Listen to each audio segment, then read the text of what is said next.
यस विश्लेषणात्मक प्रस्तुतिमा स्वागत छ। सन् 2026 मे 13 अर्थात् 2083 साल वैशाख 30 गते नेपालको संसदमा जे भयो त्यो सामान्य पक्कै थिएन। आज हामी त्यही अभूतपूर्व संसदीय गतिरोध र यसले निम्त्याएको राजनीतिक सङ्कटको भित्री पाटो खोतल्दैछौँ। आखिर संसदमा त्यस्तो के भयो जसले पुरै देशको ध्यान तान्यो? आउनुहोस् तथ्य र प्रमाणहरू मार्फत यसलाई प्रष्ट पारौँ। अब सिधै यो भनाइलाई हेरौँ।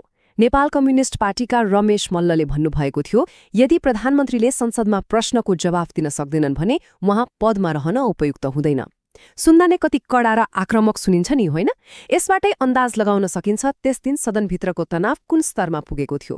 तर विपक्षीहरू यति धेरै आक्रोशित हुनुको पछाडि मुख्य कारण चाहिँ के थियो त?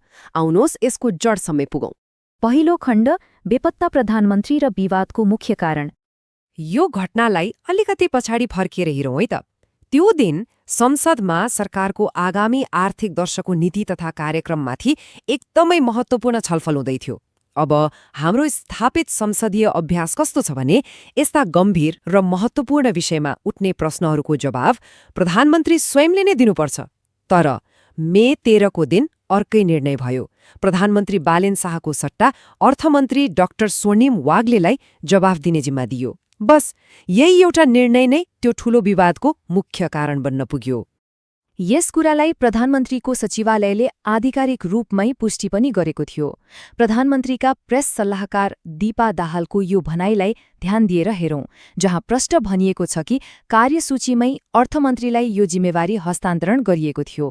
अब जब यो आधिकारिक जानकारी बाहिर आयो, यसले विपक्षी दलहरूको लागि एउटा ठूलो झिल्कोको काम गर्यो र विरोध सुरु भइहाल्यो। दोस्रो खण्ड, विपक्षीका माग र सदन बहिष्कार। प्रधानमन्त्री नआउने खबर सुन्ने बित्तिकै विपक्षी दलहरूको प्रतिक्रिया साँच्चै नै कडा र निकै सङ्गठित थियो। यहाँनिर एउटा रोचक कुरा के देखियो भने नेकपा एमाले, नेपाली कङ्ग्रेस, नेपाल कम्युनिस्ट पार्टी, राष्ट्रिय प्रजातन्त्र पार्टी र श्रम संस्कृति पार्टी जस्ता नितान्त फरक विचार बोक्ने दलहरूबीच पनि एउटा दुर्लभ एकता देखियो। उनीहरूले संसदीय बैठक अवरुद्ध मात्र गरेनन्, सिधै सदनबाट वकआउट गरे।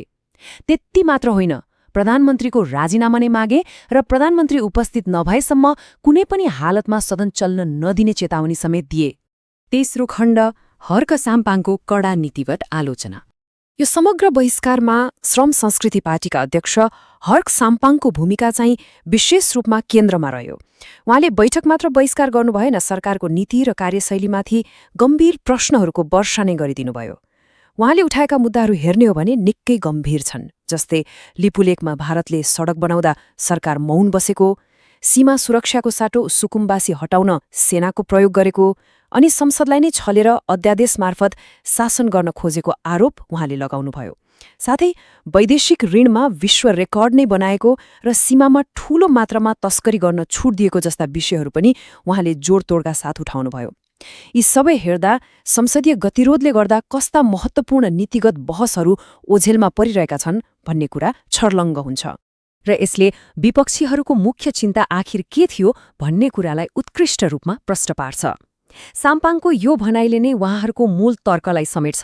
संवैधानिक परिषदको बहुमतको प्रक्रिया लगायत सरकारको समग्र कार्यशैलीले लोकतान्त्रिक मूल्य र मान्यतालाई गम्भीर रूपमा कमजोर बनाइरहेको छ भन्ने उहाँहरूको ठहर छ।